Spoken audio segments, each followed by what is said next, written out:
నమస్తే, నేను Yogita. Welcome to సత్యాగ్రహి. Telangana రాజకీయాల్లో బీజేపీకి ఆయన పెద్ద దిక్కు. పార్టీ తరఫునే కాకుండా సొంతంగా కూడా ఎన్నో సేవా కార్యక్రమాలు చేసినటువంటి నేత.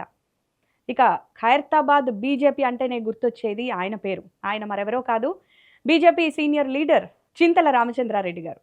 సో ప్రస్తుతం ఆయన మనతో ఉన్నారు. రాష్ట్రంలోని ప్రస్తుత రాజకీయ పరిస్థితులు, ఇక బీజేపీ భవిష్యత్తు ప్రణాళికలేంటి, డీలిమిటేషన్ లాంటి అంశాలకు సంబంధించి ఆయనతోనే మాట్లాడదాం. నమస్తే సార్, బాగున్నారా? నమస్కారం అమ్మా, బాగున్నా. మీరు బాగున్నారా? Yes sir, super. ఎన్నో సేవా కార్యక్రమాలు మీరు పర్సనల్గా చేశారు, అంటే పార్టీ తరఫునే కాకుండా. సో చాలా విరివిగా సేవా కార్యక్రమాల్లో పాల్గొన్నారు, మీరు సేవలు అందించారు. సో ఇంకా అవన్నీ కంటిన్యూ చేస్తున్నారా? ఒకటి, సేవ అనేది నిరంతర ప్రక్రియ. ఎవరికి ఏది అవసరం వచ్చినా సహాయం చేయడంలో మనతోనైనంత మట్టుకు, లేకపోతే ఇతరులతోని ఎవరైతే చేయించేటటువంటి వాళ్ళు, కొందరు దేవాలయాలు అంటే ఇష్టం ఉంటుంది, కొందరు విద్య మీద అంటే ఇష్టం ఉంటుంది, కొందరు అన్నదానం మీద అంటే ఇష్టం ఉంటుంది. ఇలాంటి వాటి అన్నింటిలో కూడా అందరినీ క్రోడీకరించి సమాజ హితం గురించి, సమాజంలో ఉన్నటువంటి అన్ని వర్గాలకు అన్ని ఫలాలు అందేటట్టు చేయడానికే మా యొక్క ప్రయత్నం. సో రాజకీయంగా ఏమన్నా ఈ సేవా కార్యక్రమాల్లో పడి వాటి మీద ఎక్కువ కాన్సన్ట్రేట్ చేస్తూ వెనకబడ్డారు అనుకుంటున్నారా? అట్లా ఏం లేదు. ఇప్పుడు ఉదాహరణకు చిన్నజీయర్ స్వామివారి ట్రస్ట్లో నేను ఉంటాయి. భూకంపం వచ్చింది గుజరాత్లో 2000 సంవత్సరంలో. అక్కడ వల్లపూర్ అనేటటువంటి ఒక విలేజ్లో ఈనాడు డబుల్ బెడ్రూమ్ ఎవరైతే కేసీఆర్ గారు చెప్తారో, 2000 సంవత్సరంలో చిన్నజీయర్ స్వామివారి ట్రస్ట్ పైన, జీయర్ స్వామివారి పేరు పైన అక్కడ 108 ఇండ్లు కట్టించాం మేము. వల్లపూర్ అనేటటువంటి విలేజ్లో డబుల్ బెడ్రూమ్లో ఆనాడు అన్ని వసతులతోని. అల్లంపల్లి అని చెప్పిన నక్సలైట్ ఏరియాలో అక్కడ ఒక స్కూల్ కట్టించాము జీయర్ స్వామివారి ట్రస్ట్ పేరు పైన ట్రైబల్లో. అల్లంపల్లి, ఆ తర్వాత బీర్సాయిపేట, తర్వాత కటారివారిపాలెం, చీరాలలో, ఇలాంటివన్నీ చోట్ల కూడా స్కూల్స్ కూడా కట్టించాము అప్పుడు. కాబట్టి సేవ అనేది నిరంతర ప్రక్రియ, ఒక రోజుతోని ఆగిపోయేది కాదు ఇది. ఇలాంటివన్నీ చేస్తూనే ఉంటాం, చేస్తూనే ఉండాలి. మనతో అయినంత మటుకు మనం చేస్తూనే ఉండాలి సేవా కార్యక్రమాల్లో. ఇక రాజకీయాల విషయానికి వచ్చేసరికి ఎట్లా ఉందంటారు మీ పాత్ర? రాజకీయాలలో భారతీయ జనతా పార్టీ ఆవిర్భావం నుంచి కూడా ఉన్నాను, జనసంఘ్ పార్టీలో కూడా పనిచేస్తూ వస్తున్నాను. ఒకటి, మేము చెప్పింది ఈనాడు ప్రజలు మమ్మల్ని నమ్ముతున్నారు. ఇన్ని సంవత్సరాల యొక్క మా కృషి ఈనాడు ఫలించింది. ఈనాడు ప్రజలు మమ్మల్ని నమ్ముతున్నారు. బీజేపీ వాళ్ళు చెప్పింది చేస్తారు, చేసేటటువంటి దాన్ని చెప్తారు. మిగతా రాజకీయ పార్టీ నాయకుల్లాగా ఇష్టం ఉన్నట్టు వాగరు, ఇష్టం ఉన్నట్టు పనులు చేయరు. నోరుని అదుపులో పెట్టుకొని మాట్లాడతాం మేము. మిగతా వాళ్ళలాగా ఏదో మాట్లాడేస్తే అందరూ చప్పట్లు కొట్టేటటువంటి ఆలోచన ఉన్నటువంటి వాళ్ళు భారతీయ జనతా పార్టీలో చాలా అంటే చాలా తక్కువ. మరి మీ నియోజకవర్గ ఎమ్మెల్యే దానం నాగేందర్ ఏ పార్టీ అంటే ఏం చెప్తారు మీరు? ఏ పార్టీలో మీరు చెప్పాలి. ఏ పార్టీ? మిగతా నాయకుల్లాగా మేము మాట్లాడడం అన్నారు కాబట్టి, ఈ మధ్యకాలంలో ఆయన మాట్లాడే వ్యవహార శైలి కానివ్వండి, సో ఆయన బీఆర్ఎస్ఆ కాంగ్రెస్ఆ ఏది అనేది ఎవరికి అర్థం కావట్లేదు. మీకేమనిపిస్తుంది? ఇప్పుడు ఆయన ఒకప్పుడు కాంగ్రెస్, తర్వాత తెలుగుదేశం, తర్వాత బీఆర్ఎస్, తర్వాత ఇప్పుడు కాంగ్రెస్. మరి కాంగ్రెస్లో కూడా బీఆర్ఎస్ పార్టీ పేరు పైన ఎమ్మెల్యేగా గెలిచి పార్టీకి రాజీనామా చేయకుండా, ఎమ్మెల్యే పదవికి రాజీనామా చేయకుండా మళ్ళీ పార్లమెంటుకు మొన్న పోటీ చేశారు కాంగ్రెస్ పార్టీ తరఫున. కాబట్టి ఆయన వాళ్ళు అధికారము అహంభావంతో పనిచేసేటటువంటి కొందరు ఉంటారు. అందులో ఆ కోవకు చెందినటువంటి వారు కూడా దానం నాగేందర్ గారు. కాబట్టి వాళ్ళ గురించి మనం మాట్లాడుకోవడము సమయం వృధా అని అనుకుంటాను. అయితే ఇక మీరు కాంగ్రెస్కా బీఆర్ఎస్కా ఎవరికి ప్రత్యామ్నాయం అంటే ఏం చెప్తారు? ఇప్పుడు ఒకటి, భారతీయ జనతా పార్టీ ఈనాడు ఏదైతే కాంగ్రెస్ చేస్తున్నటువంటి అధికారంలో ఉండి తప్పుడు మాటలు చెప్పి ఓట్లు దండుకున్నారు. ఎవరైనా ఏ రాజకీయ పార్టీ అయినా ఎలక్షన్ కాను ముందు మేము అధికారంలోకి వస్తే ఇది చేస్తామని చెప్తారు. వాళ్ళు అధికారంలో రావడానికి ఎన్ని చెప్పారు? 421 వాగ్దానాలతోని 6 గ్యారంటీలు సోనియా గాంధీ గారిని, ఖర్గే గారిని, ప్రియాంక గాంధీ గారిని, రాహుల్ గాంధీ గారిని, వీళ్ళందరినీ తీసుకొచ్చి అన్ని చోట్ల కూడా చెప్పించారు. రైతుల గురించి చెప్పించారు, యువకుల గురించి చెప్పించారు, మహిళల గురించి చెప్పించారు. ఎందుకని చేయడం లేదు? చేయకపోగా వారు మాట్లాడుతున్నటువంటి ముఖ్యమంత్రి గారు రేవంత్ రెడ్డి గారు మాట్లాడుతున్నటువంటి మాటలేంటి? ఎక్కడి నుంచి తీసుకొస్తాం? డబ్బు లేదు కదా, మేము ఇంత అప్పు చేసి ఉన్నారు అని మేము అనుకోలేదు అనుకొని మాట్లాడాడు కదా. 9 లక్షల కోట్లు అప్పు చేశారు, 10 లక్షల కోట్లు అప్పు చేశారు.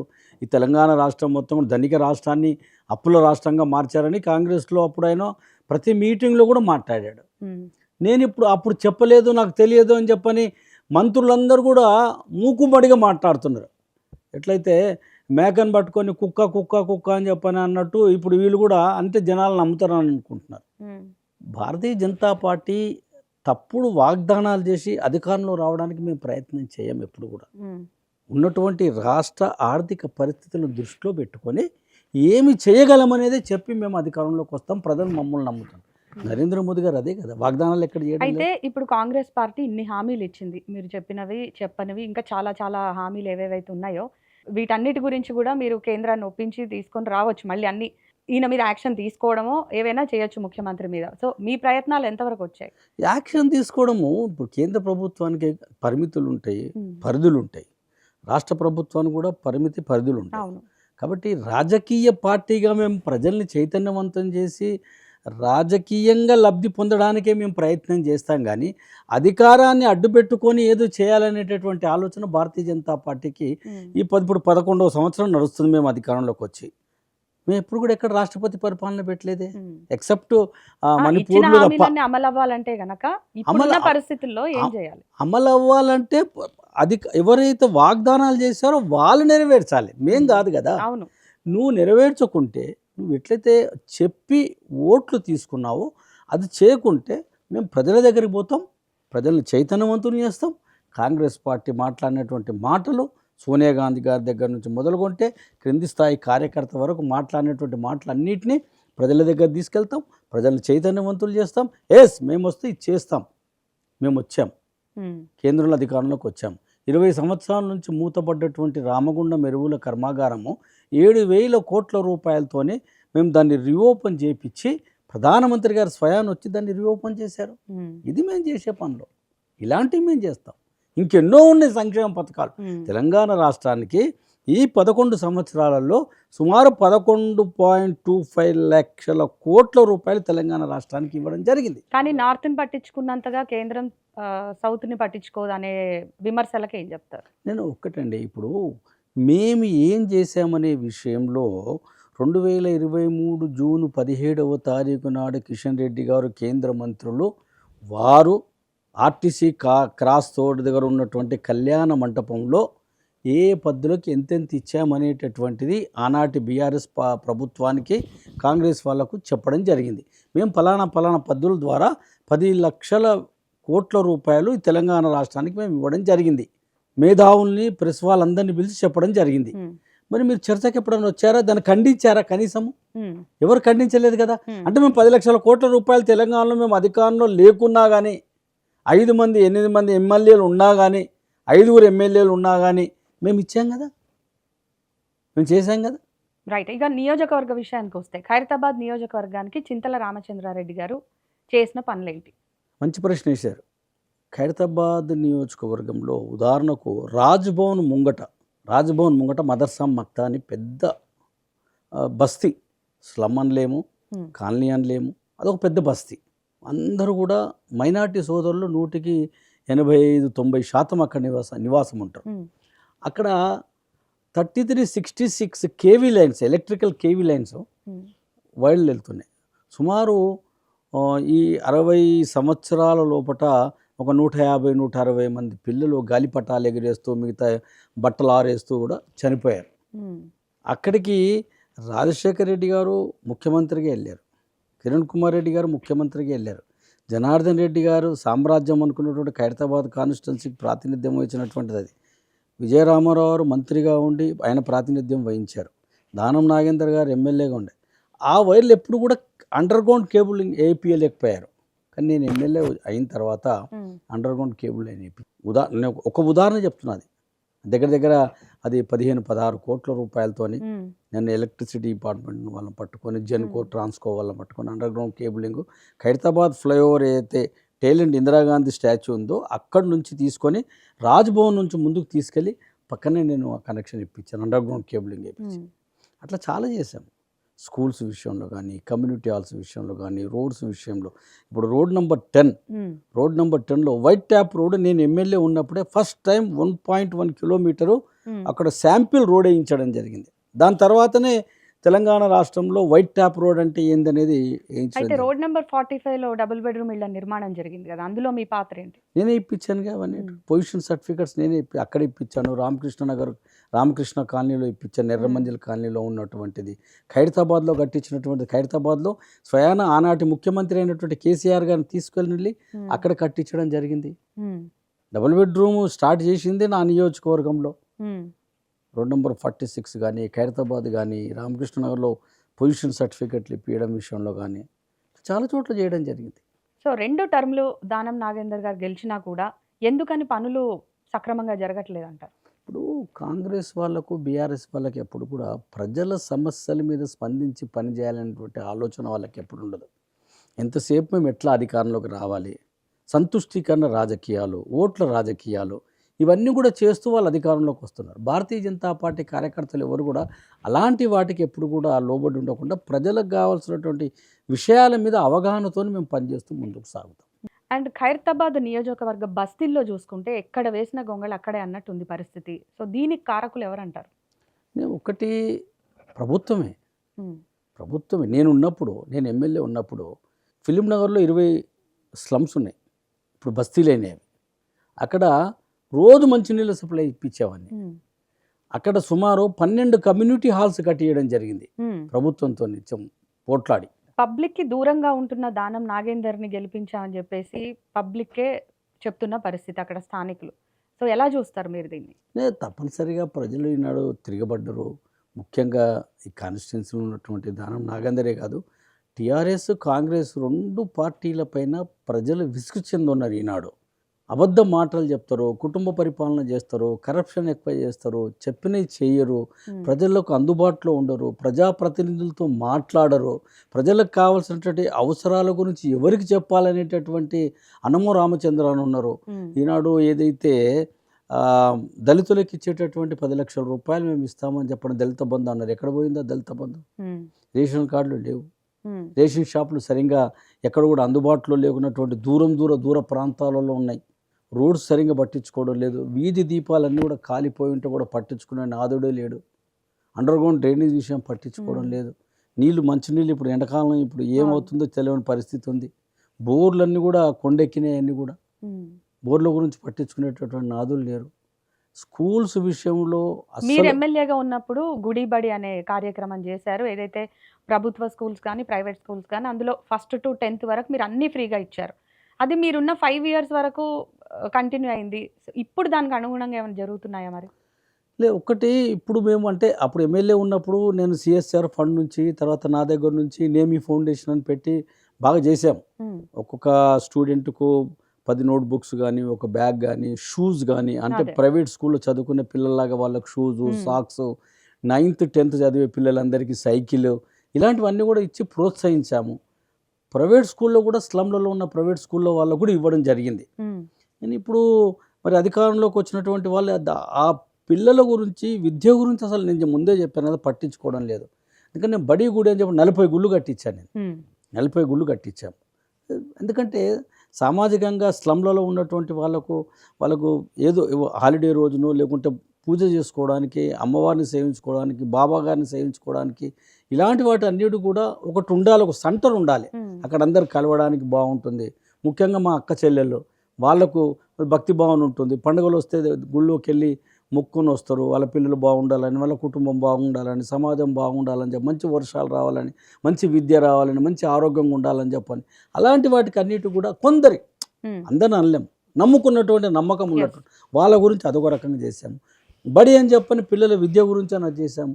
10th class పిల్లలు చదువుకునేటటువంటి పిల్లలకు ఎక్స్ట్రా క్లాసెస్ ఉంటే వాళ్ళకి టిఫిన్లు కూడా పెట్టించాము మేము. కాబట్టి ఇవన్నీ కూడా చేసాము. క్లాస్ రూమ్స్ ఎక్స్పాండ్ చేసాము. క్లాస్ రూమ్లలో మంచిగా వాతావరణం ఉండేటట్టు చేసాము. ఇవన్నీ మంచి పనులే కదా, ఎందుకు కంటిన్యూ చేయలేరు నెక్స్ట్ గవర్నమెంట్? అంటే అధికారమే పరమావధి అనుకుంటున్నారా? అంటే వాళ్ళని అడిగితే ప్రజలు అడిగిండ్రంట. ప్రజలు అడిగితే వాళ్ళు చేస్తారు కానీ మేము చేయమని చెప్పన్నారట. వాళ్ళ పని అది, మా పని ఇదని చెప్పారట. మనం ఏం చేస్తాం దానికి? సో ఇక మీలాంటి అంటే మీ తరం నాయకులు తెలంగాణ సాయుధ పోరాటంలో కూడా పాల్పంచుకున్నారు.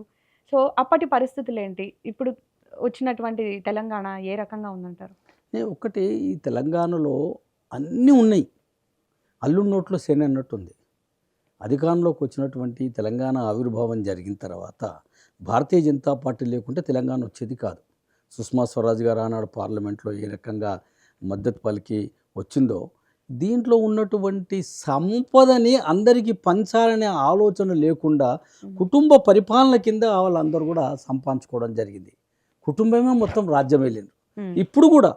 ఇప్పుడు కూడా బీఆర్ఎస్ టీఆర్ఎస్ వాళ్ళు హరీష్ రావు, కేటీఆర్, చంద్రశేఖర్, కవిత ఈ నలుగురే కదా మాట్లాడేది. అప్పుడు కూడా వెనకాల ఉండి దోచుకున్నది వీళ్ళ కుటుంబ సభ్యులే కదా. 22 మంది వీళ్ళ కుటుంబ సభ్యులు, రాజ్యసభ అయితేంది, ఎమ్మెల్సీ అయితేంది, ఎమ్మెల్యేలు అయితేంది, మంత్రులు అయితేంది, 22 మంది ఉన్నారు. ఇప్పుడు వచ్చినటువంటి ఆ వ్యక్తి కూడా ఏం మాట్లాడుతున్నాడో ఏందో తెలియని పరిస్థితి. అసలు మీరు అనుకున్న అభివృద్ధి తెలంగాణ వచ్చిన తర్వాత జరుగుతుందా?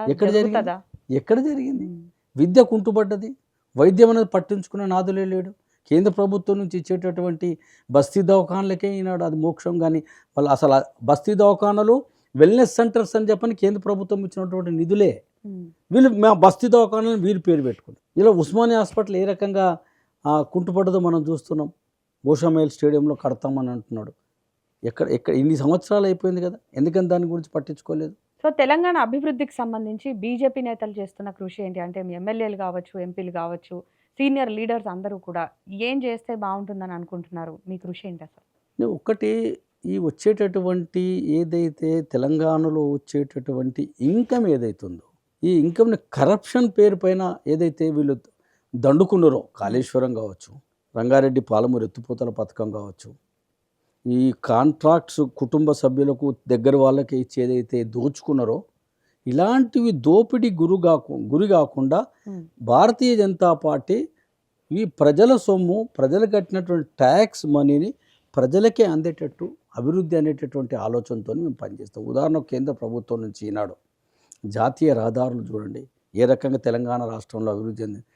ప్రధానమంత్రి గ్రామీణ సడక్ యోజన కావచ్చు, గ్రామ అభివృద్ధి గురించి గ్రామ సర్పంచులకు డైరెక్ట్గా నిధుల విషయం కావచ్చు, వైకుంఠ ధామాల నిర్మాణం కావచ్చు, భూసార పరీక్ష కావచ్చు, భూ సర్వే పరీక్ష కావచ్చు, హరిత హారం కావచ్చు, 5 కిలోల బియ్యం ప్రతి కుటుంబంలో ఎంతమంది ఉంటే అన్ని 5 కిలోల బియ్యం నెలకు ఇవ్వడం విషయంలో కావచ్చు, ఉజ్వల పేరుపైన ఉచితంగా గ్యాస్ కనెక్షన్లు కావచ్చు, ఆయుష్మాన్ భారత్ పేరుపైన ప్రతి కుటుంబానికి గవర్నమెంట్ హాస్పిటల్ కాకుండా ప్రైవేట్ కార్పొరేట్ హాస్పిటల్లో ప్రతి సంవత్సరం 5 లక్షల రూపాయలు వాళ్ళు వైద్యం చేసుకోవడానికి కావచ్చు, 70 సంవత్సరాలు దాటినటువంటి వాళ్ళందరూ కూడా ఈ ఆయుష్మాన్ భారత్ పేరుపైన 5 లక్షల రూపాయలు వైద్యం చేయించుకోవడం విషయం కావచ్చు.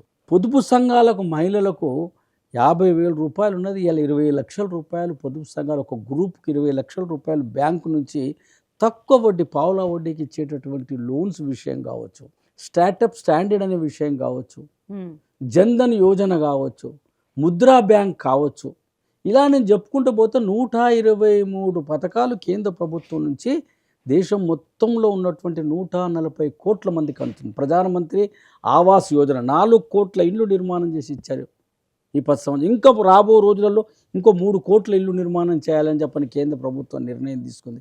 ఈనాడు రైల్వే అభివృద్ధి ఏ రకంగా జరుగుతుంది? దేశం మొత్తంలో 33-34 వందే భారత్ రైళ్లు ఉంటే తెలంగాణ రాష్ట్రానికి 4 వందే భారత్ రైళ్లు వచ్చాయి. ఈనాడు రైల్వే స్టేషన్స్ అన్నీ కూడా ఏ రకంగా అభివృద్ధి జరుగుతుంది? ఉదాహరణకు బేగంపేట్ రైల్వే స్టేషన్ మీరు చూడండి, వెళ్ళి ఎయిర్పోర్ట్ లాగా ఉంది. సికింద్రాబాద్ రైల్వే స్టేషన్ 100 సంవత్సరాల క్రితం కట్టినటువంటి రైల్వే స్టేషన్ని 721 కోట్ల రూపాయలు కిషన్ రెడ్డి గారు ప్రధానమంత్రి గారితో మాట్లాడి స్వయాన ప్రధానమంత్రి గారిని తీసుకొచ్చి భూమి పూజ చేపించి ఈనాడు 60% రైల్వే పని ఆ స్టేషన్ పని అయిపోయింది. 1000 కాళ్ళ మండపం, 1000 కాళ్ళది ఏదైతే హన్మకొండలో ఉన్నటువంటి 1000 స్తంభాల గుడి ఏదైతే ఉందో అది శిథిలావస్థలో ఉండి మొత్తం కూడా పోతే, కిషన్ రెడ్డి గారు తన పర్యాటక మంత్రి ఉన్నప్పుడు, సాంస్కృతిక మంత్రిగా ఉన్నప్పుడు తంజావూరు నుంచి శిల్పులను తీసుకొచ్చి ఆ శిల్పాలు మళ్ళీ అన్నీ కూడా చెక్కించి మళ్ళీ 1000 పిల్లర్స్ తయారు చేయించి దాన్ని మళ్ళీ పోయిన శివరాత్రికే దాన్ని ప్రజలకు అంకితం చేశారు. రామప్ప టెంపుల్ ఏ రకంగా అభివృద్ధి గురించి అని, భద్రాద్రి టెంపుల్కి ఏ రకంగా, ఉదాహరణ బల్కంపేటలో ఉన్నటువంటి ఎల్లమ్మ గుడికి, కిషన్ రెడ్డి గారు నిధులు తీసుకొచ్చారు. పర్టికులర్ ఖైరతాబాద్ నియోజకవర్గానికి మీరు ప్రతిపక్షంలో ఉన్నప్పుడు కూడా దాదాపు 853 కోట్ల రూపాయల నిధులు తీసుకొచ్చారు. సో అవి ఎలా ఖర్చు చేశారు? అన్ని డెవలప్మెంట్ మన కండ్ల ముంగటనే కనిపిస్తుంది. అన్నీ కూడా ఏమేం చేశామో మీరు చూసుంటారు. అంత డబ్బు అధికారులతో వెనకాల పడి నా నా యొక్క డెవలప్మెంట్ ఫండ్ సంవత్సరానికి 3 కోట్ల రూపాయలు ఉండే. ఎర్రమంజిల్ స్కూలు 5,000 గజాలలో కట్టడానికి ఏదైతే నిమ్స్ హాస్పిటల్కు సంబంధించినటువంటి ఇప్పుడు ప్రస్తుతం ఉన్నటువంటి స్కూలు వాళ్ళకి హ్యాండ్ ఓవర్ చేసి అది 500-600 గజాలలో ఉంది.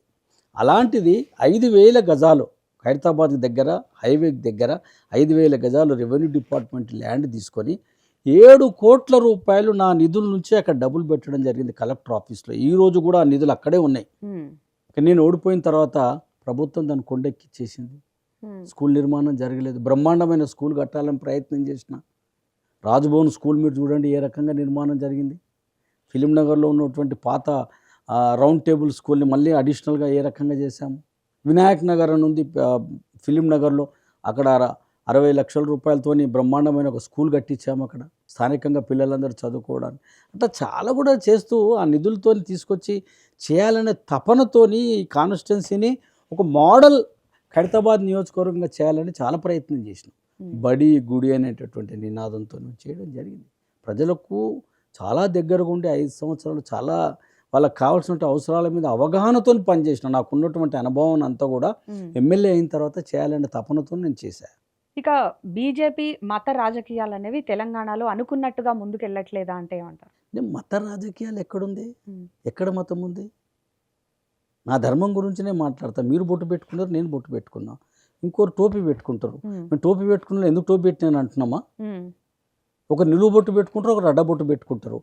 ఒకరు అమ్మవారిని సేవిస్తారు, ఒకరు అయ్యగారిని సేవిస్తారు, ఒకరు సాయిబాబాను సేవిస్తారు, ఒకరు ఇంకో దేవుడిని సేవిస్తారు. స్వీయ ఆరాధన సర్వ ఆదరణ కింద భారతీయ జనతా పార్టీ పనిచేస్తుంది. నా ధర్మాన్ని నువ్వు కించపరచమని ఇప్పుడు మీరు ఉన్నారు. మీరు ఒక అమ్మవారిని సేవిస్తారు, నేను ఒక వెంకటేశ్వర స్వామిని సేవించుకుంటాను. నా వెంకటేశ్వర స్వామి తప్పు, మా అమ్మవారే కరెక్ట్ అని అంటే నేను తప్పని అంట దాన్ని. మీ దాన్ని నేను గౌరవిస్తాను, నా దాన్ని నేను ఆరాధించుకుంటా. అమ్మనే అవుతుంది, పిన్ని అవుతుంది కదా. ఆ రకమైన ఆలోచనతో భారతీయ జనతా పార్టీ ప్రతి కార్యకర్త కూడా పనిచేస్తాడు. నీ ధర్మాన్ని నువ్వు ఆచరించు, నా ధర్మాన్ని నేను ఆచరిస్తాను. ఇద్దరం కలిసి దేశం గురించి పనిచేద్దాం, ఇద్దరం కలిసి దేశ అభివృద్ధి గురించి ఆలోచిద్దాం. ఇద్దరం కలిసి మతం అనేది మన ఇంటి వరకే, ధర్మం అనేది సనాతన ధర్మం. ఇది సనాతన ధర్మం అనేది ప్రతి వాళ్ళకు కూడా ఈ భారతీయ తత్వము, సంస్కృతి, సాంప్రదాయాలు, ఒక బొట్టు, ఒక కట్టు, ఒక గుట్టకు పూజ చేస్తాం, ఒక పుట్టకు పూజ చేస్తాం, ఒక ఆవుకు పూజ చేస్తాం. ఇది మన ధర్మం. ఈనాడు ప్రపంచం మొత్తం కూడా భారతదేశం వైపు చూస్తుంది. ఎందుకు? శాంతి అనేది ఈ భారతదేశంలో ఉంది, ఏమున్నా లేకున్నా. సాంప్రదాయం అనేది, కుటుంబ సాంప్రదాయం అనేది ఈ భారతదేశంలోనే ఉంది. దీన్ని అందరూ కూడా అడాప్ట్ చేసుకుంటున్నారు. మనకు మొదటి నుంచి కూడా లాస్ట్ చివరిగా మజ్జిగన్నం పెట్టేవాళ్ళు పెడతారు మనకు. ఈనాడు మిగతా దేశాలు, అబ్రాడ్ దేశాలలో మజ్జిగ తాగాలని ఇప్పుడు అలవాటైంది వాళ్ళు. కాబట్టి ఈ సంస్కృతిని మనము కాలగర్భంలో కలపడానికి ప్రయత్నం చేస్తున్నటువంటి దాన్ని భారతీయ జనతా పార్టీ ఎప్పటికీ ఇది లైవ్ ఉండాలని చెప్పాలి. ఇప్పుడు రాముడు ఉన్నాడు, రామ మందిర నిర్మాణం మొదటి నుంచి కూడా భారతీయ జనతా పార్టీ, మా జనసంఘ్ పార్టీ 1951 అక్టోబర్ 21 తారీఖు నాడు పుట్టిందే రామ మందిర నిర్మాణం కావచ్చు, 370 ఆర్టికల్ కావచ్చు, కామన్ సివిల్ కోడ్ కావచ్చు. వీటిని మేము ఎప్పుడు కూడా వదులుకోలే. ఓట్ల సంతుష్టీకరణ రాజకీయాలకు వీటిని మేము ఎప్పుడు పక్కన పెట్టలే. ఎందుకు? ఈ భారతదేశానికి అదొక సంస్కృతి. జమ్మూ కాశ్మీర్ అనేది ఈ భారతదేశానికి మనుషులో ఏ రకంగా అయితే తల ఉంటుందో ఆ తల మనది. అది దాన్ని పోగొట్టుకోకూడదు. ఆ ఐడెంటిటీ పోయినట్టయితే దేశం యొక్క సంస్కృతే పోతుంది. స్వర్గం జమ్మూ కాశ్మీర్ ఒక స్వర్గం. ఆ స్వర్గాన్ని మనం వదులుకుంటే ఇక ఎప్పటికీ నరకంలోనే పడి ఉంటాం మనం. కాబట్టి దాని గురించి మేము ఫైట్ చేసాం, ఇప్పటికి కూడా మేము చేస్తున్నాం. 370 ఆర్టికల్ భారతీయ జనతా పార్టీ వచ్చిన తర్వాతనే నరేంద్ర మోదీ గారి ప్రభుత్వంలో ఎత్తేయడం జరిగింది. ఈనాడు సుఖశాంతులతో ప్రజలందరూ ఉన్నారు అక్కడ. మేము అధికారంలో రాలే, ఎలక్షన్లు పెడితే మేము వెనకాడలేదు. అధికారం గురించి మేము పనిచేయడం లేదు. అవకాశం వచ్చింది, అధికారంలోకి వచ్చాము, ఏం చేయాలో చూపిస్తున్నాం. అంతేగాని అదే పరమాపదిగా మేము ఎప్పుడు కూడా అధికారం గురించి అని ఆలోచించి పనిచేస్తలేము. కాబట్టి భారతీయ జనతా పార్టీ ఎప్పుడు కూడా హిందూ, ముస్లిం, క్రిస్టియన్, సిక్ ఇవన్నీ కావాలని ఇతర రాజకీయ పార్టీ వాళ్ళు భారతీయ జనతా పార్టీకి అధికారంలోకి వస్తే మమ్మల్ని ఇంకెవరు ప్రజలు పట్టించుకోరు అనేదే ఈనాడు నరేంద్ర మోదీ గారి ప్రభుత్వం ఏం చేస్తుందో చూస్తున్నారు. వాళ్ళ గతి ఏముందో 65 సంవత్సరాలు పరిపాలించినటువంటి కాంగ్రెస్ పార్టీది ఏముంది, మిగతా రాజకీయ కుటుంబ పరిపాలన చేసినటువంటి రాజకీయ పార్టీలు ములాయం సింగ్ కావచ్చు, లేకుంటే ఇక్కడ లాలూ ప్రసాద్ యాదవ్ కావచ్చు, ఇలాంటి వాళ్ళందరూ కూడా ఒరిస్సాలో పట్నాయక్ కుటుంబం కావచ్చు, మహారాష్ట్రలో బాల్ ఠాకరే గారి యొక్క కుటుంబ సభ్యులు వాళ్ళ పిల్లలు చేసినటువంటిది కావచ్చు. సో తమిళనాడు మీ అనుభవంలో ఎంతో మంది నాయకుల్ని చూశారు. ఫర్ ఎగ్జాంపుల్ ఆల నరేంద్ర, బద్దం బాలరెడ్డి లాంటి నాయకులతో మీ ప్రస్థానం సాగింది. సో అలాంటి ఒక కమిటెడ్ లీడర్స్ బీజేపీలో ఉన్నారంటారా? ఎవరు? ఎందుకు లేరు? ఉమ్, భారతీయ జనతా పార్టీ ఆవిర్భావం జరిగినప్పుడు మొదటి ప్రెసిడెంట్ డిఎస్పి రెడ్డి గారు, ఉమ్, తర్వాత పివి చలపతిరావు గారు, బంగారు లక్ష్మణ్ గారు, వి రామారావు గారు, వెంకయ్య నాయుడు గారు, విద్యాసాగర్ గారు, బండారు దత్తాత్రేయ గారు, ఇంద్రసేన్ రెడ్డి గారు, డాక్టర్ లక్ష్మణ్ గారు, కిషన్ రెడ్డి గారు, బండి సంజీవ్ కుమార్ గారు, మల్లి కిషన్ రెడ్డి గారు, ఇలాంటి మహానుభావులు అందరూ కూడా అందరితో కలిసి పనిచేసే అవకాశం నాకు వచ్చింది. అలాంటి నాయకులు వాళ్ళు మమ్మల్ని తయారు చేసినటువంటి వాళ్ళు చాలామంది, ఇప్పుడు కిషన్ రెడ్డి గారు కావచ్చు, లక్ష్మణ్ గారు కావచ్చు, బండి సంజయ్ కుమార్ గారు కావచ్చు, ఎంతోమంది నాయకులు మా పార్టీలో ఉన్నారు. ఉమ్, అందరం కూడా కలిసి పనిచేస్తున్నాం. ఇంద్రసేన్ రెడ్డి గారు ఇప్పుడు గవర్నర్గా ఉన్నారు, బండారు దత్తాత్రేయ గారు హర్యానా గవర్నర్గా ఉన్నారు. వాళ్ళ నేతృత్వంలో మేము అందరం పనిచేసినాం. వాళ్ళు మా మార్గదర్శకులు.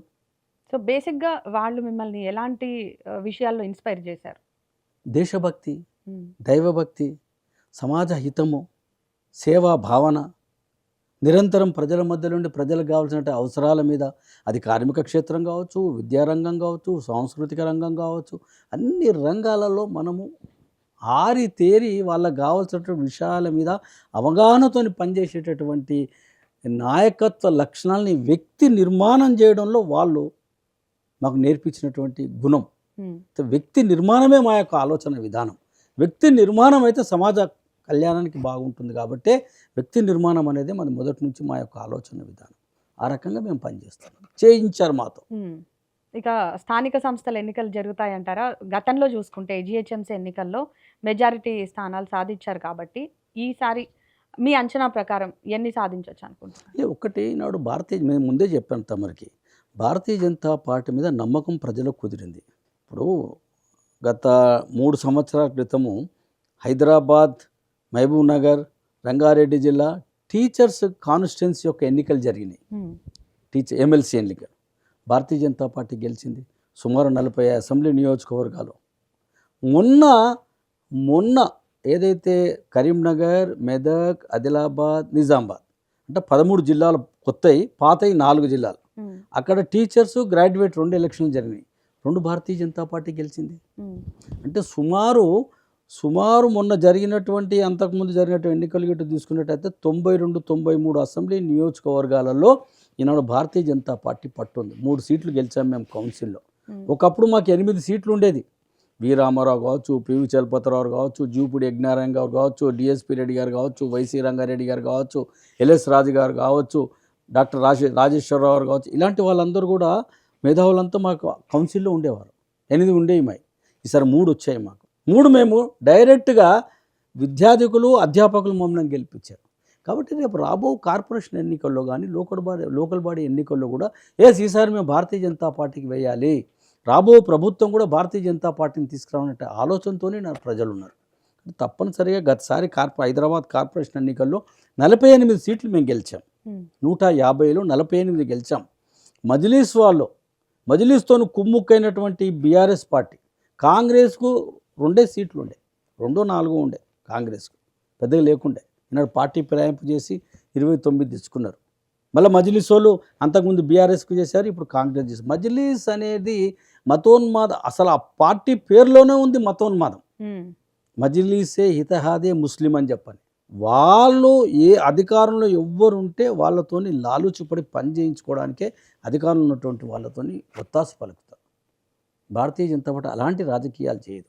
అధికారంలో ఉన్నటువంటి వాళ్ళు కూడా వాళ్ళ యొక్క మద్దతు తీసుకొని ఓట్ల సంతుష్టికరణ రాజకీయాలు చేస్తారు. మేము అలాంటి రాజకీయాలు చేయం. ఈనాడు ముస్లిమ్స్ మమ్మల్ని నమ్ముతున్నారు, కొద్దిగా వస్తున్నారు. అందుకనే త్రిపుల్ తలాక్ తీసుకొచ్చాం. ఎందుకు తీసుకొచ్చాం? మా అక్క చెల్లెలను, వాళ్ళు కూడా ముస్లిమ్స్ కూడా ఈ భారతదేశంలో మహిళల్ని గౌరవించేది ఒక భారతీయ జనతా పార్టీ అనేది వాళ్ళు ఇలా నమ్ముతున్నారు. లేకుంటే వాళ్ళ బుర్కలు పెట్టి ఇంట్లో కొంచెం బయట వెళ్ళకుండా త్రిపుల్ తలాక్ అంటే 3 సార్లు తలాక్ అంటే పాపం వాళ్ళకి విడాకులు ఇచ్చేటటువంటి సిస్టమ్ ఏదైతే ఉందో ఇది తప్పని చెప్పినాం. ఎవరు చెప్పలేకపోయినారు, ఎవరు చేయలేకపోయినారు. కేంద్రం ఎందుకని చెప్పేసి కులగణన చేపట్టడం లేదు? ఎందుకంటే హిందువులంతా కూడా ఒకటిగా ఉంటేనే బీజేపీకి లాభం అనే కేంద్రం కులగణన చేయట్లేదని చెప్పేసి వాదనలు వినిపిస్తున్నాయి. ఏమంటారు? ఇప్పుడు కులగణన అనేటటువంటిది ఈనాడు దేశ ప్రధాని ఎవరు? మోడీ గారు. మోదీ గారు ఏ సామాజిక వర్గానికి చెందినటువంటి వ్యక్తి. ఇప్పుడు భారతీయ జనతా పార్టీ అన్ని కులాలు అన్ని మతాలని సమాన దృష్టితో చూసేటటువంటిది. కుల గణన జరగాల్సిందే. బీసీ కమిషన్ ఫస్ట్ ఎవరు పెట్టారు? నువ్వు అధికారంలో 74 సంవత్సరాలు 70 సంవత్సరాలు ఉన్నటువంటి కాంగ్రెస్ కానీ మిగతా రాజకీయ పార్టీలు బీసీ కమిషన్ ఎందుకు పెట్టలే? మళ్ళీ మేమే ఎందుకు పెట్టాము? ఈనాడు బీసీ మంత్రులు ఎంతమంది ఉన్నారు కేంద్రంలో చూడండి. ఈనాడు రాష్ట్రపతి ఎవరు? రాష్ట్రపతి ఈనాడు చేసినటువంటిది గిరిజన సామాజిక వర్గానికి సంబంధించినటువంటి ఒక మహిళను తీసుకొచ్చి, మహిళలను గౌరవించేది భారతీయ జనతా పార్టీ, గిరిజనులను గౌరవించేది భారతీయ జనతా పార్టీ, బీసీలను గౌరవించేది భారతీయ జనతా పార్టీ, ఎస్సీలను గౌరవించేది భారతీయ జనతా పార్టీ. ఈ దేశంలో ఉన్నటువంటి ఎన్నైతే ఉపకులాలు బీసీలో ఉన్నాయో వాటన్నిటిని కూడా ఆర్థికంగా రాజకీయంగా పైకి తీసుకురావాలని ప్రయత్నం చేస్తుంది భారతీయ జనతా పార్టీ. 900 కులాలు ఈనాడు ఉన్నటువంటి దేశం మొత్తంలో కూడా వివిధ భాషలతోని మాట్లాడేటటువంటి వాళ్ళందరినీ కూడా ఒక్క తాటిపైకి తీసుకొచ్చి వాళ్ళు ఆర్థికంగా రాజకీయంగా విద్యలో కానీ అన్నిట్లో కానీ సమాన దృష్టితోని వాళ్ళందరూ పైకి రావాలనే ఆలోచన భారతీయ జనతా పార్టీ చేస్తుంది. నాడు వీళ్ళలాగా ఏదో నేను చెప్తే కదా ఓట్ల సంతుష్టీకరణ రాజకీయాలు తప్ప 42% రిజర్వేషన్ పెట్టానంటున్నావు. 42%లో ముస్లిమ్స్కి ఎందుకు 10% పెట్టావు? ఇది తప్పని చెప్తున్నాం మేము భారతీయ జనతా పార్టీ.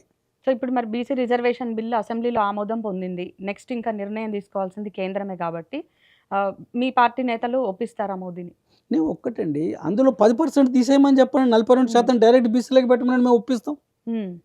ఇప్పుడు 10% ఏదైతే నువ్వు ముస్లింలను తీసుకొచ్చి బీసీల కింద జంబజ కట్టావో, బీసీలకు 42%లో 10% నువ్వు అన్యాయం చేస్తున్నావు. ప్లస్ ఎక్కడైతే ఓబీసీలు అంటే ఎకనామికల్ బ్యాక్వర్డ్ క్లాస్ కింద ఉన్నటువంటి మన ఫార్వర్డ్ క్లాస్ ఉందో ఆ 10% రిజర్వేషన్లు కూడా వీళ్ళు వస్తారు. ఇక్కడ బీసీలకు సంబంధించినటువంటి 42%లో 10% వీళ్ళు లబ్ధి పొందుతున్నారు. అక్కడ 10%లో కూడా మళ్ళీ వీళ్ళు వచ్చి ముస్లిమ్స్ వచ్చి కూర్చుంటారు. అంటే ముస్లిమ్స్ నేను వాళ్ళ రిజర్వేషన్ మతపరమైనటువంటి రిజర్వేషన్ ఈ భారతదేశంలో లేదు, మన రాజ్యాంగంలో లేదు.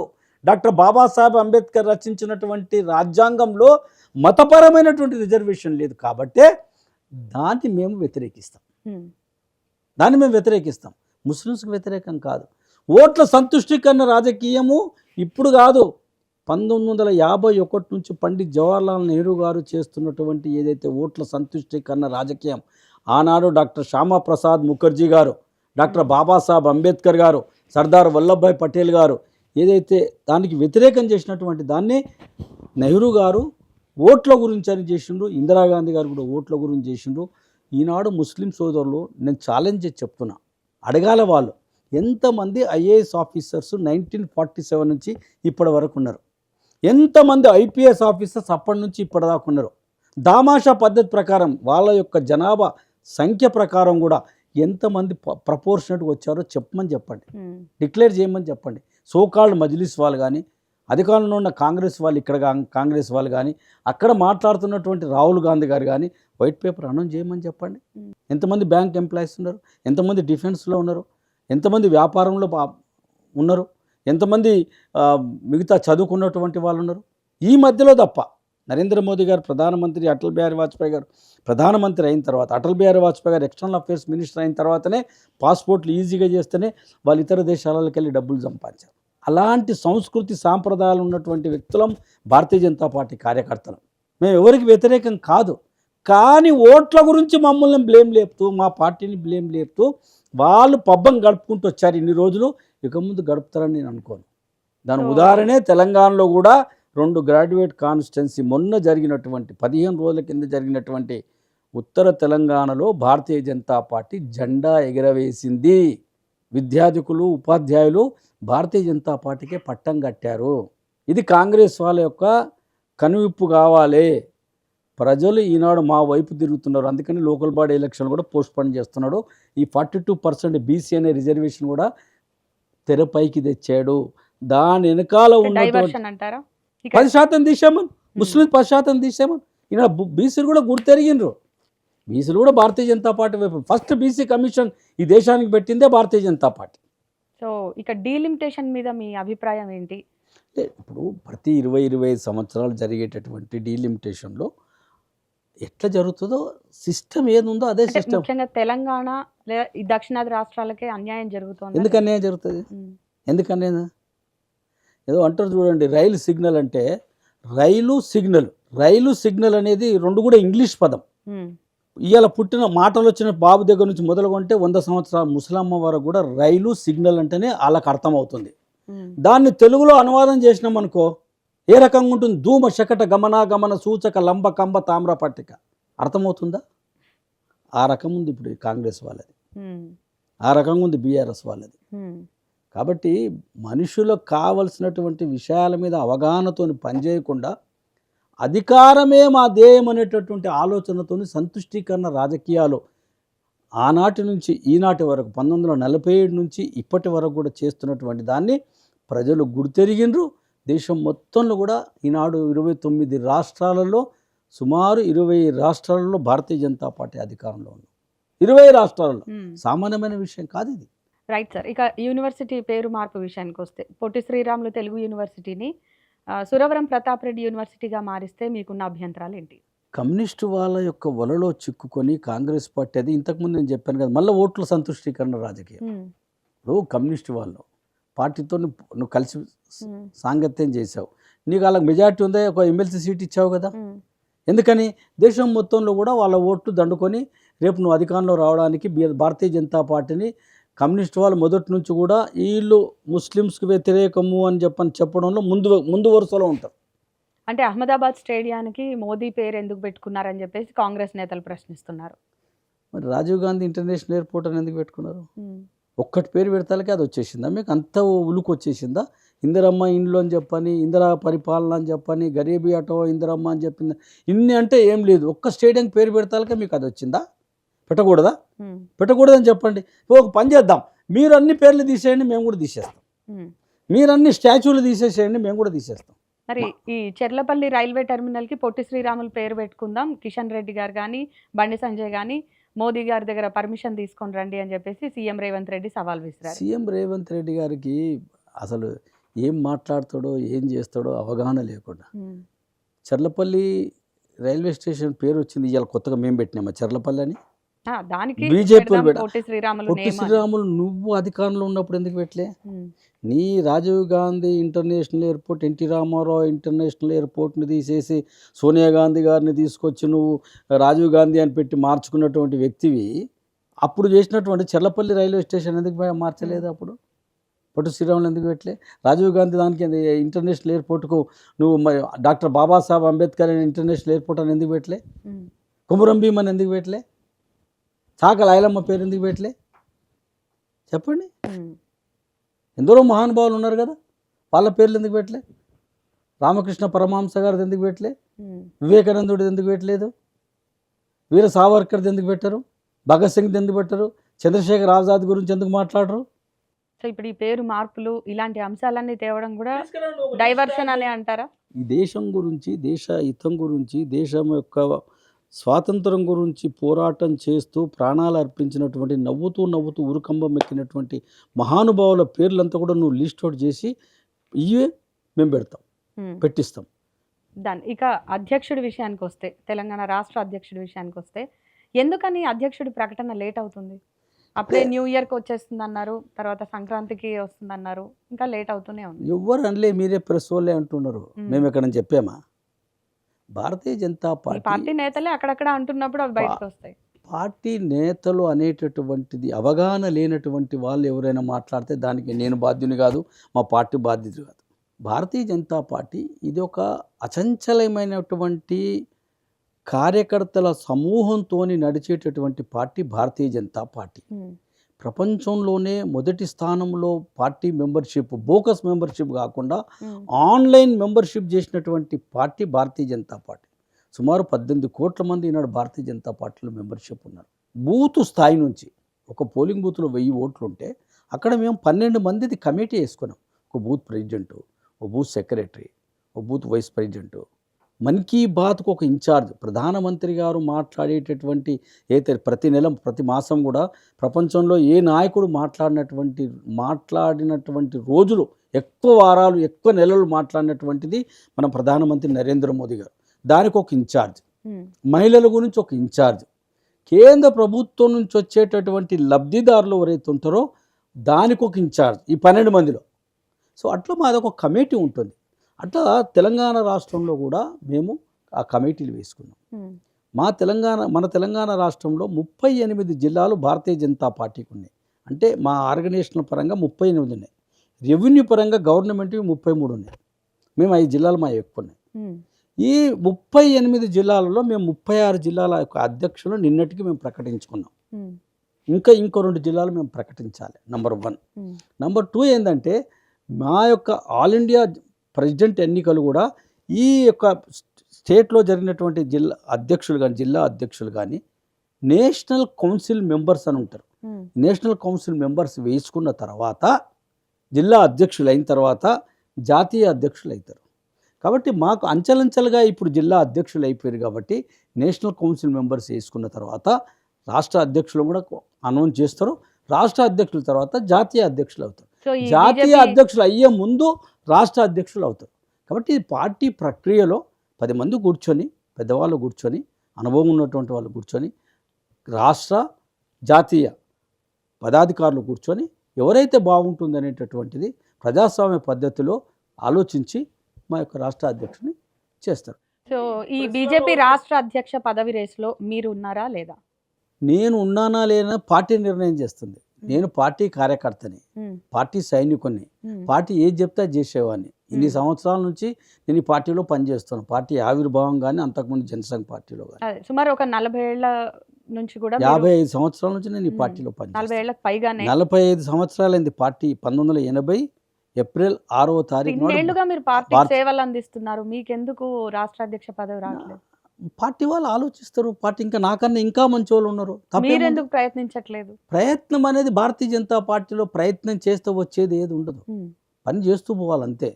మేము భారతీయ జనతా పార్టీ కార్యకర్త అనేటటువంటి వ్యక్తి ఆశతోని పనిచేయరు, అధికారం గురించి పనిచేయరు, పార్టీ పదవుల గురించి పనిచేయరు. పార్టీ ఆదేశించినటువంటి పనుల్ని సక్రమంగా పార్టీలో ప్రజలు చేస్తున్నామా లేదనే ఆ పని చేయడానికే మేము పార్టీ కార్యకర్తలు. అంతేగాని ఎమ్మెల్యే సీట్ నాకు ఇచ్చారా లేదా, ఎంపీ సీట్ నాకు ఇచ్చారా లేదా, నాకు ఈ పదవి ఇచ్చారా లేదా, నాకు ఆ పదవి ఇచ్చారా లేదా అంటారు. భారతీయ జనతా పార్టీ కార్యకర్త కాడు. వాళ్ళు వస్తుంటారు పోతుంటారు. చాలా మంది బీజేపీలో నాయకత్వ పోరు చల్లారట్లేదు అని తెలుస్తోంది. ఒక 4 లీడర్ల మధ్య చాలా అసంతృప్తి ఉంది అని తెలుస్తోంది. పొరపాటు మాటలు ఇప్పుడు ఎవరైతే చాతగాంతనంగా వాళ్ళకు ఏదైతే వాళ్ళు కోరుకున్నటువంటి కోరిక నెరవేరకుండా వాళ్ళు అనుకున్నది సాధించలేక ఇతరుల మీద తోయడానికి ప్రయత్నం చేస్తారు. ఇన్ని సంవత్సరాల నుంచి పనిచేస్తూ వస్తున్నారు. మొన్న ఆ 4 కదా పనిచేస్తూ వచ్చారు. ఆ 4తో పాటు అందరం చేశాం కదా. ఇప్పుడు వీరామారావు గారు ఎమ్మెల్సీ 8 సార్లు చేశాడు. ఆయన హైదరాబాద్లో 8 సార్లు ఎమ్మెల్సీ గెలిచారు. మరి ఆయన్నే ఉండాలా అంటే ఎట్లా? మళ్ళీ ఆయన రాష్ట్ర అధ్యక్షులు ఉన్నారు. పదించారు వారు. మా అందరికి మార్గదర్శకులు వారు. పార్టీ గురించి పనిచేసారు, అన్ని వదులుకొని పనిచేసిండ్రు. అట్లా చాలామంది, వెంకయ్య నాయుడు గారు కావచ్చు, మర్చిపోయిన వెంకయ్య నాయుడు గారు కూడా అధ్యక్షులు చేశారు, ఆల్ ఇండియా ప్రెసిడెంట్ కూడా చేశారు కదా. ఒక విషయం చెప్పండి, ఈటెల విషయంలో మీ అభిప్రాయం ఏంటి? మా నాయకుడు, మా ఎంపీ, మా పార్టీలో ఉన్నాడు. మా నాయకుడు అని అన్నా కదా. మా నాయకుడు, మా ఎంపీ, మాతో పాటు కలిసి పనిచేస్తున్నటువంటి మంచి మనసు ఉన్నటువంటి మహానుభావుడు, పార్టీ గురించి, పార్టీ అభివృద్ధి గురించి, తెలంగాణ రాష్ట్రంలో అధికారంలో రావడానికి తన వంతు పనిగా తను చేస్తూ వస్తున్నాడు. అందరినీ కలపడానికి ప్రయత్నం చేస్తున్నాడు. ఇతర రాజకీయ పార్టీ వాళ్ళని కూడా భారతీయ జనతా పార్టీ వైపు రావడానికి చూపిస్తున్నటువంటిది. ఇక ఎమ్మెల్యేల పార్టీ ఫిరాయింపులను ఎలా చూస్తారు? రాష్ట్రంలో ఉప ఎన్నికలు వచ్చే ఛాన్స్ ఉందా? ఇది ఎప్పుడైనా కానీ గుర్తుపెట్టుకోండి, ఇది నమ్మక ద్రోహం, తల్లికి ద్రోహం చేసినటువంటి వ్యక్తులు వీళ్ళందరూ. సమాజానికి కూడా, సమాజ హితం గురించి ఇది మంచిది కాదు. అధికారమే అంటే దానికి అర్థమైంది వాళ్ళ సొంత స్వలాభం గురించి పార్టీని మారుతున్నారు. అంటే ఒక పోలీసోడో లేకుంటే ఒక మన ఇతను ఒక రెవెన్యూ డిపార్ట్మెంట్ వాళ్ళ మాటలు వినరు కాబట్టి వాళ్ళ పనులు చేసుకోవడానికి, లాలుచి పనులు చేసుకోవడానికి చేసేటటువంటి పనులకు తప్ప, పార్టీ ఫిరాయింపులు తప్ప సమాజ హితం గురించి పనిచేసేటటువంటి వాళ్ళు కాదనేది ప్రజలు ఈనాడు నమ్ముతుండ్రు. ప్రజలు కూడా గుర్తెరుగుతున్నారు. సో ఓవరాల్గా రేవంత్ పాలన మీద మీ అభిప్రాయం ఏంటి? 100% రేవంత్ రెడ్డి లాంటి వ్యక్తి ఈ సమాజానికి మంచి ముఖ్యమంత్రి కాడు. తప్పుడు మాట్లాడేటటువంటి వ్యక్తి, తప్పు మాటలు మాట్లాడి అధికారంలోకి వచ్చి తన ఆలోచన ఏదో రుద్దాలని ప్రయత్నం చేస్తుండేది ప్రజలు గమనిస్తున్నారు. ఇక తెలంగాణ అభివృద్ధి బీఆర్ఎస్ హయాంలో ఎక్కువ జరిగిందా? ఇప్పుడు కాంగ్రెస్ హయాంలో ఎక్కువ జరుగుతుంది? ఈ రెండిట్లో కూడా ఏం అభివృద్ధి జరగలే. వాళ్ళు కుటుంబ పరిపాలన చేస్తూ 1,00,000 కోట్ల వరకు వాళ్ళు దోచుకున్నారు. డబ్బు లేదు కదా దోచుకుందామని ప్రయత్నం చేస్తే ఎక్కువ దోచుకోకుండా కొద్దిగా తక్కువ దోచుకుంటున్నటువంటి వాళ్ళు వీరు. మరి రాబో రోజుల్లో ఎంత దోచుకుంటారో తెలియదు. ఇప్పుడైతే దోచుకుంటూనే ఉన్నారు తప్పుడు మాటలు చెప్పి. అండ్ మొన్న ఎమ్మెల్సీ ఎన్నికల్లో మీరు ఇన్ఛార్జ్గా వ్యవహరించారు కాబట్టి ఎట్లా ఉంది సార్ బయట ప్రజల నాడి పట్టుకోగలిగారా? ఎలా ఈనాడు ప్రజలు కాంగ్రెస్ బీఆర్ఎస్ అంటే చీదరించుకుంటున్నారు సామాన్య ప్రజలు. ఇలాంటి ప్రభుత్వాలు మేము చూడలేదు. దీని గురించా మేము కాంగ్రెస్ని తెచ్చుకున్నదాన్ని. పెనం మీదకించి పొయ్యిలో పడ్డట్టు అయిపోయింది మా పని అంటున్నారు. పెనం మీద ఉంటున్నా వేడి ఉంటుండే, పొయ్యిలో పడితే మొత్తం కాలిపోతుంది. ఇప్పుడు కాంగ్రెస్ ప్రభుత్వంలో నిప్పుల మీద పడి కాలిపోయినాం అన్నట్టు ఫీల్ అవుతున్నారు జనాలంతా కూడా. తప్పనిసరిగా కాంగ్రెస్ పార్టీకి శిక్ష పడక తప్పదు. And main thing Kishan Reddy DNA check చేసుకోమని పొన్నం ప్రభాకర్ విమర్శిస్తే అసలు రేవంత్ రెడ్డి డిఎన్ఏ ఏంటని మీరు అన్నారు. సో ఏంటి డిఎన్ఏల గోల్ ఏంటి అసలు? ఒక్కటి వాళ్ళకు ఏం మాట్లాడాలో ఉన్నటువంటి కాంగ్రెస్ వాళ్ళు. రేవంత్ రెడ్డి ఎన్ని పార్టీలు మారాడు? మా డిఎన్ఏ అంటే ఎట్లా? మా కిషన్ రెడ్డి గారి గురించి అంటే ఎట్లా? స్వయం సేవకు, పార్టీ కార్యకర్త, పార్టీ గురించి పనిచేసినటువంటి మహానుభావుడు, నిరంతరం పార్టీ గురించి ఆలోచించేటటువంటి వ్యక్తి, పార్టీ కార్యకర్తల గురించి ఆలోచించేటటువంటి వ్యక్తి, దేశం గురించి ఆలోచించేటటువంటి వ్యక్తి, ఒకే దేశం ఒకే పార్టీ అనేటటువంటి ఆలోచించేటటువంటి వ్యక్తి. ఆయనను పట్టుకొని మీరు మాట్లాడితే ఎట్లా? ఆయన మీ లాంగ్వేజ్లో మాట్లాడు, ఆయన మేము కూడా మాట్లాడము ఆ లాంగ్వేజ్లో. మంచి పద్ధతి కాదు అట్లా. డిఎన్ఏ అది ఇదంటే ఇప్పుడు రేవంత్ రెడ్డి గారు ఎట్లా రెచ్చిపోయి పార్లమెంట్ అసెంబ్లీలో మొన్న మా గురించి మాట్లాడతారా, మా ఇంట్లో గురించి మాట్లాడతారా అని ఎందుకు బీఆర్ఎస్? జనరల్గా ఇంత సుదీర్ఘ కాలం పాటు మీరు రాజకీయాల్లో ఉన్నారు. అప్పటి విమర్శల స్థాయి ఏ రేంజ్ వరకు వచ్చి ఆగేది? ఇప్పటి విమర్శల స్థాయి ఎట్లా ఉందంట? అప్పుడండి విమర్శించినా కానీ రాజకీయ పార్టీ వరకే పరిమితమైపోయి బయటకు వచ్చిన తర్వాత మళ్ళీ విమర్శించినటువంటి వ్యక్తి, విమర్శకు గురైనటువంటి వ్యక్తి ఇద్దరు కలిసి ఛాయ్ తాగేవాళ్ళు. ఆ సంస్కృతి ఉండేది. బట్ నువ్వు చాలా బాగా మాట్లాడినావు అని ఎవరైతే విమర్శకు లోనైనటువంటి వ్యక్తి కూడా అతను పొగిడేవాడు. పర్సనల్గా వచ్చేసరికి ఇద్దరు ఫ్రెండ్సే ఉంటుండే. ఇప్పుడు ఆ పరిస్థితి అయితే ఉన్నట్టు ఇప్పుడు ఎట్లుందంటే వాడిని ఎప్పుడు ఇంకా అది ఆ లాంగ్వేజ్ కూడా వాడడానికి కూడా వెనుకపోరు. అంటున్నాడు కదా, బట్టలు ఇప్పి నడి రోడ్డు మీద తిప్పుతా అని ఏం లాంగ్వేజ్? ఒక ముఖ్యమంత్రి, నేను ముఖ్యమంత్రి, మళ్ళీ నేను ముఖ్యమంత్రిని విమర్శిస్తే, ముఖ్యమంత్రి నేను ఆ లాంగ్వేజ్లో మాట్లాడితే మన తెలంగాణ పరువు మనమే తీసుకున్నట్టు అవుతుంది. మా కిషన్ రెడ్డి గారు కూడా, మా కేంద్ర మంత్రి, మా రాష్ట్ర అధ్యక్షుల వారు ఎమ్మెల్యేల సమావేశం పెట్టారు. చెప్పాడు, ఆయన ఖచ్చితంగా చెప్పాడు, భాషను కూని చేయొద్దు, నోరు అదుపులో పెట్టుకొని మీరు మాట్లాడండి అసెంబ్లీలో. ప్రజలు గమనిస్తున్నారు. కేసీఆర్కు పట్టిన గతే రేపు రేవంత్ రెడ్డికి పడుతుంది, కాంగ్రెస్ పార్టీకి పడుతుంది. మనము ప్రజలు కోరుకున్నటువంటి, ప్రజలకు కావాల్సినటువంటి పరిపాలన రేపు మనకి ఇస్తారు అధికారము. ప్రజలు ఆశించేటటువంటి లాంగ్వేజ్లో మనం మాట్లాడాలి. Coming to your personal sir, ఇక రాజకీయంగా మీకున్నటువంటి ఫ్యూచర్ ప్లాన్స్ ఏంటి? పార్టీ ఏది చెప్తే అది, పార్టీ ఏ పని చెప్తే ఆ పని చేయాలి. మన పోయి ఎల్మన్నారు, ఆదిలాబాదు, కొమరం భీం, ఇవన్నీ తిరుగుమన్నారు. ఎలక్షన్లో తిరిగాము, 13 జిల్లాలు తిరిగిమన్నారు, తిరిగాము. ఏది చెప్తే చేయడం అంతే. సో ఇక మీ పార్టీలోనే రాజా సింగ్ అనే వ్యక్తి ఎవరైతే ఉన్నారో లీడర్, సో ఆయన ఒక ఘాటైన కామెంట్ చేశారు, రేవంత్ రెడ్డిని మా పార్టీ నేతలే కలుస్తున్నారు, సీక్రెట్గా కలుస్తున్నారు, సమావేశాలు అవుతున్నాయని చెప్తున్నారు. అలాంటి వాళ్ళని బయటికి పంపిస్తేనే పార్టీ బాగుపడుతుంది అని చెప్పేసి. సో ఈ కామెంట్స్ని ఎట్లా చూస్తారు మీరు? ఒకటి, రాజా సింగ్ మా నాయకుడు, దాంట్లో డౌట్ లేదు. హిందువుల గురించి మాట్లాడేటటువంటి నాయకుడు, మంచి పని చేస్తాడు. కాకపోతే భారతీయ జనతా పార్టీ నాయకులు, కార్యకర్తలు రేవంత్ రెడ్డి గారు లాంటి వ్యక్తితో మాట్లాడి పనులు తీసుకునేటటువంటి దరిద్రం మా పార్టీ ఏ కార్యకర్తకు లేదు. అలా అనుకుంటే పార్టీ మారేవాళ్ళు మా వాళ్ళు. ఎన్నో ఒడిదుడుకులు వచ్చినా భారతీయ జనతా పార్టీలో ఉండి పనిచేస్తున్నటువంటి కార్యకర్తలు వాళ్ళు ఉండబట్టికే ఇవాళ నువ్వు ఎమ్మెల్యే అయినావు. ఎవరైతే మాట్లాడేటటువంటి వ్యక్తులు ఉన్నారో వాళ్ళు ఉండబట్టికే, వాళ్ళు చేసేపటికే ఇవాళ మీరంతా ఈనాడు పదవులలో ఉండి మాట్లాడే అవకాశం వచ్చింది మీకు. లేకుంటే మీరు ఎక్కడో ఉంటుండ్రి, ఏ పార్టీలో ఉండి ఏమేమి చేసి వచ్చారో అందరికీ అన్నీ తెలుసు. కాబట్టి ఇది అధిష్టానం అన్నీ కూడా ఆలోచిస్తుంది. అధిష్టానము, కేంద్ర పార్టీ అన్నీ కూడా ఆలోచిస్తుంది. ఆలోచించే పని చేసేటటువంటి వ్యక్తులకే అవకాశం ఇచ్చి పని చేపిస్తుంటుంది. తొందరపాటుతోనే నిర్ణయాలు తీసుకునేటటువంటి ఆలోచన ఉన్నటువంటి వ్యక్తులు ఎవరు కూడా భారతీయ జనతా పార్టీలో ఒక స్థాయిలో ఉన్నటువంటి వాళ్ళు ఎవరు కూడా లేరు. 2-3 పేర్లు అడుగుతాను, వాళ్ళ గురించి మీ అభిప్రాయం కావాలి. సో కేసీఆర్ మీద మీ అభిప్రాయం? మంచి వ్యక్తి, ఉమ్, రాజకీయ చతురుడు, ఉమ్, రాజకీయాల్లో పండినటువంటి వ్యక్తి, ఎవరికి ఎట్లా కావాలనో ప్రజల నాడి తెలిసినటువంటి వ్యక్తి. రేవంత్ రెడ్డి? అధికారంలోకి ఎట్లా పోవాలి, ఎట్లా ప్రైమ్ మినిస్టర్ కలిపి ముఖ్యమంత్రి అయిపోయిండు, ప్రైమ్ మినిస్టర్ ఎట్లా కావాలని ఆలోచించేటటువంటి వ్యక్తి ఆయన. బండి సంజయ్? బండి సంజయ్ ధర్మం గురించి, కార్యకర్తల గురించి, పార్టీ గురించి నిరంతరం పోరాట పటిమ ఉన్నటువంటి మా నాయకుడు. Right sir, thank you so much. చాలా ఓపిక్గా మీ అభిప్రాయాలన్నీ తెలియజేశారు. Thank you.